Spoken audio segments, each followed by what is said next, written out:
पवन जी की एक बहुत बढ़िया फिल्म आई है सूर्यवंशम, जो निशान जी ने प्रोड्यूस की है।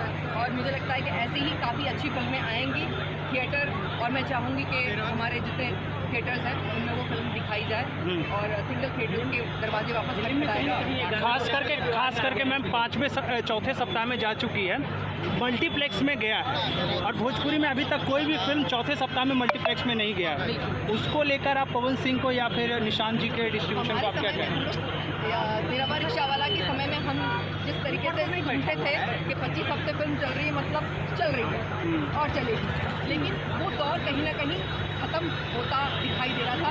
लेकिन पवन जी ने उसका दौर फिर से वापस शुरू किया, ऐसा लग रहा है। चौथे हफ्ते में काफ़ी रॉकिंग फिल्म है और पवन जी को हार्टी कॉन्ग्रेचुलेशंस फॉर दैट। हमारे इंडस्ट्री में जितने दिग्गज कलाकार हैं बहुत अच्छा कर रहे हैं और काफ़ी अच्छी एक्शन फिल्म आ रही हैं। थिएटर में जाके सबको देखना चाहिए, मुझे लगता है। तो hello guys, welcome to my new video. और आज का वीडियो बिल्कुल धमाकेदार होने वाला है, क्योंकि सूर्यवंशी फिल्म के बारे में पुरानी एक्ट्रेस जिनको आपने निरहुआ रिक्शा वाला में देखा होगा और प्रतिज्ञा फिल्म में देखा होगा, तो ये एक्ट्रेस भोजपुरी फिल्म सूर्यवंशी के बारे में क्या बोलते हैं आप खुद ही देखिए। हाल ही में पवन जी की एक बहुत बढ़िया फिल्म आई है सूर्यवंशम, जो निशान जी ने प्रोड्यूस की है।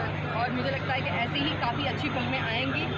खेसारी लाल के साथ बनी फिल्म बंगलिया के बारे में भी इन्होंने कुछ कहा है कि बंगलिया 2 भी जल्दी आ सकता है खेसारी लाल के साथ। वो आप खुद ही सुनिए वो क्या कहते हैं बंगलिया 2 के बारे में। बंगलिनिया के बाद लोग इंतज़ार कर रहे हैं कि एक बार फिर से आप दिखोगे खेसारी जी के साथ। बंगलिनिया 2 की चर्चा बहुत ज़्यादा, बहुत सारे कमेंट्स हैं, बाकी जी का कोई रिएक्शन नहीं। खेसारी जी को इसका उल्लेख होना चाहिए, बंगलिनिया के बाद में बंगलिनिया 2 आना ज़रूरी है। हाँ, ये बात है, ज़रूर आएगा।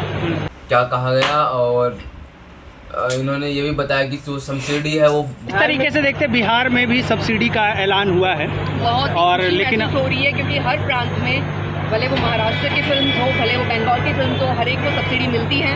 लेकिन बिहार में ये दरवाज़ा खटखटाते काफ़ी टाइम हो गया था और अब उसका फाइनली ऐलान हो गया है कि बिहार में भी सब्सिडी मिलेगी। तो इससे बिहार की जनता को काफ़ी रोज़गार भी मिलेगा, काफ़ी अपॉर्चुनिटीज़ भी मिलेगी।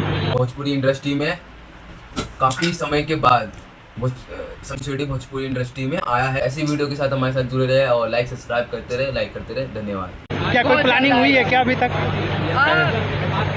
वो प्लानिंग ऐसी होती है ना कि पहले दिन बनती है और दूसरे दिन गाना शूट हो जाता है। ऐसे ही बंगलिनिया शूट हुआ था, रात के 1 बजे फ़ोन आया था कि कल गाना शूट करना है। उसके पहले मैंने कहा पॉसिबल नहीं है, मेरा ट्रैवल करना। बोले सब हो जाएगा, आप सिर्फ हाँ बोल दो, आपके ऊपर ही बनेगा, आपके लिए ही बना है।